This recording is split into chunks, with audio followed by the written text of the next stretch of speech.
अस्सलामु अलैकुम वरहमतुल्लाहि वबरकातुहू। हज़रत सैयदुना खिज़र अलैहिस्सलाम और हज़रत सैयदुना इब्राहीम बिन अदहम, जी इब्राहीम बिन अदहम और खिज़र अलैहिस्सलाम, आपको पता होगा कि खिज़र अलैहिस्सलाम ये अल्लाह के वली है। ठीक है, बाज़ लोगों ने इनको नबी कहा है लेकिन हकीकत ये है वली है। ठीक है, तो खिज़र अलैहिस्सलाम आपके ताल्लुक़ से मैं इंशाअल्लाह अर्ज़ करूँगा, तो आप नसीहत भरे कलमात सुनिए और नसीहत वाला वाक़या सुनिए कि इब्राहीम बिन अदहम बहुत बड़े बादशाह थे। ये इतने बड़े बादशाह थे कि इनके आगे पीछे कई हज़ार जो है सिपाही चला करते थे। इनके पास एकदम यूँ सोने की तलवारें हुआ करती थी। बहुत बड़े बादशाह थे। एक दिन अपने मकान पर यानी अपने महल पे इब्राहीम बिन अदहम आराम फरमा रहे थे। क्या देखते हैं कि मकान के छत पर से कुछ जाने आने की आवाज़ आ रही है। तो इब्राहीम बिन अदहम ने कहा कि कौन है। इब्राहीम बिन अदहम ने कहा कि कौन है, तो ऊपर से आवाज़ नहीं आ रही है। फिर कहा कि कौन है। इसी तरह से कई बार आवाज़ देने पर ऊपर से आवाज़ आ रही है कि मेरी जो है ऊँट जो है वो खो गई है, तो मैं छत पे ढूंढने आया। तो इब्राहीम बिन अदहम ने कहा कि भाई अगर ऊँट है और आपकी खो गई तो वो छत पे भला कहाँ से मिलेगी, वो छत पे कहाँ मिलेगी। तो वो ऊपर से आवाज़ आती है। इसी तरीके से अल्लाह राज़ी जो है ये नरम नरम बिस्तरों पर नहीं होएगा।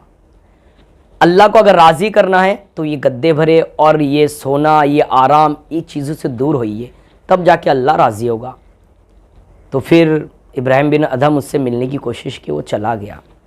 फिर एक दिन क्या वाक़या होता, इब्राहीम बिन अदहम जो फ़कीरी इख्तियार किए ना बादशाहत छोड़ के, उनके ताल्लुक़ से मैं अर्ज़ कर रहा हूँ। वाक़या में आगे पीछे हो सकता, लेकिन जो मकसद है समझाने का वो समझिए। फिर एक दिन क्या होता है, एक शख्स इब्राहीम बिन अदहम के महल की तरफ आते हैं। वो दरबारों से, जो दरबान हैं उनसे बातचीत नहीं करते, सीधा अंदर घुस के आते हैं महल में और आकर इब्राहीम बिन अदहम से बात करते हैं। चारों तरफ देखते इस तरीके से महल को। वो शख्स चारों तरफ इस तरीके से महल को देखता है और देखने के बाद कहता है कि मुसाफिर खाना अच्छा है। क्या कहता है? मुसाफिर खाना अच्छा है। इब्राहीम बिन अदहम कहने लगे कि भाई ये मुसाफिर खाना नहीं है, ये महल है, महल बादशाह का, मेरा महल है ये। तो बोले अच्छा ये आपका महल है? नहीं भाई ये तो मुसाफिर खाना है। तो बोले वो कैसे? तो बोले बताइए, इस वक्त आप है इस महल में, ठीक है, आपसे पहले कौन था इस महल में?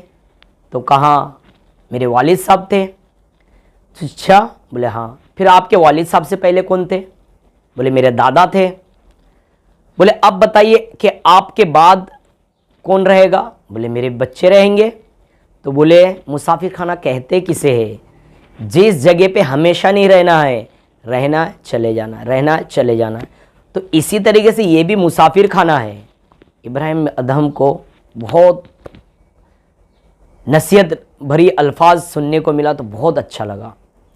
वो जाने लगे बोलकर, इब्राहीम अलैहिस्सलाम उनके पीछे होने लगे और होते होते गए, मुलाकात हुई। तो बोले आप है कौन, बता तो दीजिए। वो कहता मैं खिज़र अलैहिस्सलाम हूँ, मैं खिज़र हूँ। तो इब्राहीम बिन अदहम अपनी बादशाहत को छोड़ दिए।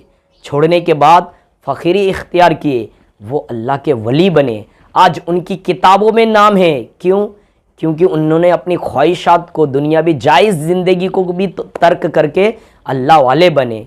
फिर उसके बाद अब देखिए, अल्लाह वाले जब बनते हैं ना, कोई नेक बनता है तो तमाम मखलूक को अल्लाह ताला उसके भी ताबे कर देता है। एक मरतबा इब्राहीम बिन अदहम कुछ सिल रहे थे, गोदड़ी या जो भी कपड़े सिल रहे थे दरिया के किनारे। उन्हीं के वज़ीर या उन्हीं में से किसी ने देखा कि इब्राहीम बिन अदहम बादशाह थे, बादशाह छोड़ के ये सब क्या कर रहे हैं। ठीक है, तो इसके दिल में ख्याल आया। तो इब्राहीम बिन अदहम ने सुई जो है उस दरिया में डाल दिया, उस नदी में डाल दिया और उसके सामने कहता कि मेरी सुई लौटाओ। मछलियाँ हैं, मछलियाँ है, कहता मेरी सुई लौटाओ। तो मछलियाँ जो सोने की सुई लाती है, कोई चांदी की सुई लाती है, कोई खूबसूरत सुई लाती है। तो कहते नहीं, मुझे मेरी जो सुई गिरी है वही सुई ला कर दो। तो फिर जो है वो सुई ला कर देते हैं। तो इब्राहिम बिन अदहम कहते हैं कि देखिए ये है फ़कीरी में। तो देखिए आप कि जो अल्लाह का हो जाता है सारी चीज़ें उसकी हो जाती है। फिर वो लोगों से, जानवरों से, दुनिया से नहीं डरता है, बल्कि वो अल्लाह का खौफ रखता है, अल्लाह से डरता है। तो इब्राहिम बिन अदहम इतने बड़े बादशाह होने के बावजूद बादशाहत को ठुकरा दी। आज बादशाहत गद्दी के लिए, शोहरत के लिए, पैसे के लिए पूरी दुनिया आपस में लड़ती है, लेकिन अल्लाह वाले हैं जो बादशाहत को ठुकरा दिए, मिली मिली बादशाहत ठुकरा कर अल्लाह की इबादत में चले गए। आज हम और आप कितनी इबादतें करते हैं भाई? जब तक आप दुनिया में अपने आप को तकलीफ़ों में नहीं डालोगे, जब तक अपने आप को मशक्क़तों में नहीं डालोगे, आप सोचोगे भाई हर चीज़ आसानी से मिल जाए, जन्नत भी आसानी से मिल जाए। तो जन्नत पाने के लिए, आखिरत अच्छी बनने के लिए जो वैसे अमल भी करने होते। तो इब्राहिम बिन अदहम ने तो पूरी बादशाहत को छोड़ दिए। आप अपने काम छोड़ के थोड़ी देर के लिए नमाज के लिए नहीं जा सकते? आप अपने काम छोड़ के अजान होती है तो क्या अजान का जवाब नहीं दे सकते? आप अपने काम काज छोड़ के अल्लाह की रज़ा के लिए सिर्फ 15 मिनट तो लगता है भाई नमाज के लिए, वो नमाज क्यों नहीं पढ़ने जाते आप?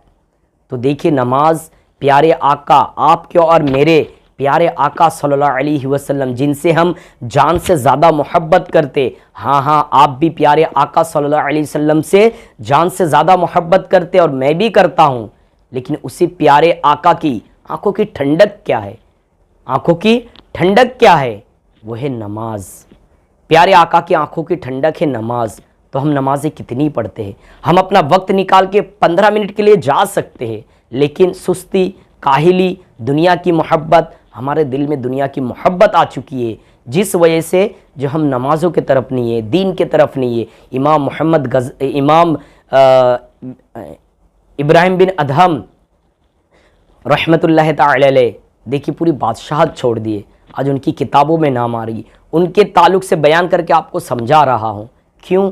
क्योंकि इन्होंने वैसी कुर्बानियाँ दी। और आज हम अपने 15 मिनट 20 मिनट की कुर्बानी देके मस्जिद की तरफ नहीं जाते, दीन की तरफ नहीं जाते, कुरान सीखते नहीं है, हदीस सीखते नहीं है, कुरान के ताल्लुक़ से मालूमात हासिल नहीं करते। हमें गुस्ल का तरीक़ा नहीं मालूम होता, हमें वज़ू का तरीक़ा नहीं मालूम होता, हमें पानी कैसे मुस्तामल हो जाता है, उस पानी को कैसे इस्तेमाल किया जाए वो हमें नहीं पता होता है। हमें जो कपड़े कैसे पाक करना है वो पता नहीं होता है। हमें जो किस तरीके से हमें नहाना चाहिए, गुस्ल करना चाहिए वो नहीं पता होता। वज़ू के कितने फ़राइज़ है, नमाज के कितने फ़राइज़ है, ये सब हमें नहीं पता। तो भाई आप मुसलमान हैं, आपको कौन बताने आएगा? आप कारखाने में बैठे रहेंगे, आप घर में बैठे रहेंगे, जॉब पर बैठे रहेंगे, आपको सोचते हो आपको आके कोई बता देगा? तो ये सारी चीज़ें आप अच्छे से समझे। ऐसा नहीं कि एक वीडियो देख ली आपने, थोड़ी सी समझ गए, नहीं। प्रैक्टिकल करिए, उलमा से जुड़िए, आलिमों के पास जाइए, जाकर उनसे मालूमात कीजिए, उनसे दोस्ती कीजिए और अमल को यकीनी बनाइए कि देखिए अस्सलातु मेराजुल मुमिनीन, के मोमिन की मेराज जो है नमाज है। नमाज मोमिन की मेराज कहाँ गया है? तो आप सोचिए कि हम नमाज़ पढ़ते हैं? तो नहीं पढ़ते जो नमाज, वो वादा कीजिए, अहद कीजिए कि इंशाल्लाह मैं भी नमाज़ें पढ़ूँगा, मैं भी अल्लाह की इबादत करूँगा, मैं भी नेक काम करूँगा, क्योंकि नेक काम में ही सुकून है, इत्मीनान है, खुशी है। और बुराई में, गुनाहों में थोड़ी देर के लिए मज़े तो आ जाते, लेकिन सुकून छीन जाती है, इत्मीनान छीन जाती है। गुनाह बुराई के दरवाज़े खोलते हैं और दिल से जो सुकून, इत्मीनान, शांति को ख़त्म कर देता है। तो प्यारे भाइयों, बुज़ुर्गों, दोस्तों, अगर आपको ये वीडियो अच्छा लगे तो इसे शेयर कीजिए ताकि दूसरे लोग भी सुन के